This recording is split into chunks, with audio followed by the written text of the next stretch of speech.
Édition spéciale donc depuis le musée de la piscine à Roubaix avec le conservateur du musée Bruno Godichon. Bonjour. Bonjour.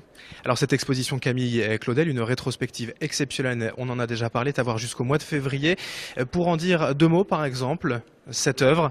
C'est évidemment très importante parce qu'il y a peu de grands formats dans l'œuvre de Camille Claudel. Il s'agit donc du groupe de Persée la Gorgone que Camille Claudel va travailler sur presque une dizaine d'années, d'abord en plâtre et puis ensuite dans cette version en marbre réalisée pour la comtesse de Maigret, et qui est une œuvre évidemment difficile à transporter du fait de son poids et de sa taille.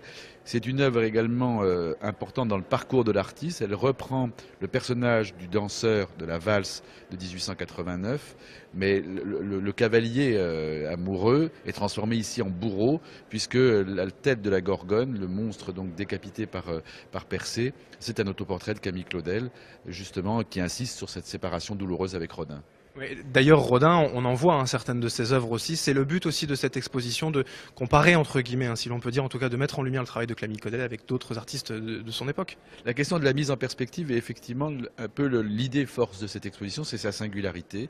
C'est-à-dire que dans chacune des 11 sections de l'exposition, bien sûr le fil conducteur, c'est le travail de Camille Claudel, c'est la grosse majorité des œuvres, mais à chaque fois on les met en perspective avec d'autres artistes, alors attendus comme Rodin qui fait l'objet d'une salle presque complète, ou parfois avec des artistes moins connus comme Sicard, Roger Bloch, enfin des artistes qu'elle a croisés dans sa vie ou avec lesquels on peut avoir des perspectives par rapport à son travail. C'est aussi voilà, une mise en lumière, en tout cas, du travail de Camille Claudel, une artiste moins connue certainement que Rodin ou que d'autres sculpteurs. C'est un peu voilà, une réhabilitation aussi pour elle, pour son travail. En fait, depuis la redécouverte de Camille Claudel au début des années 80, on a beaucoup insisté sur la destinée dramatique de Camille Claudel et on en a fait une victime.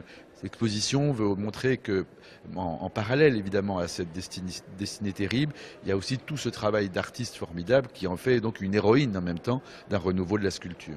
Merci Bruno Godichon, conservateur du musée de la piscine. N'hésitez pas, venez profiter de cette expo consacrée à Camille Claudel ici au musée de la piscine à Roubaix. C'est jusqu'au mois de février.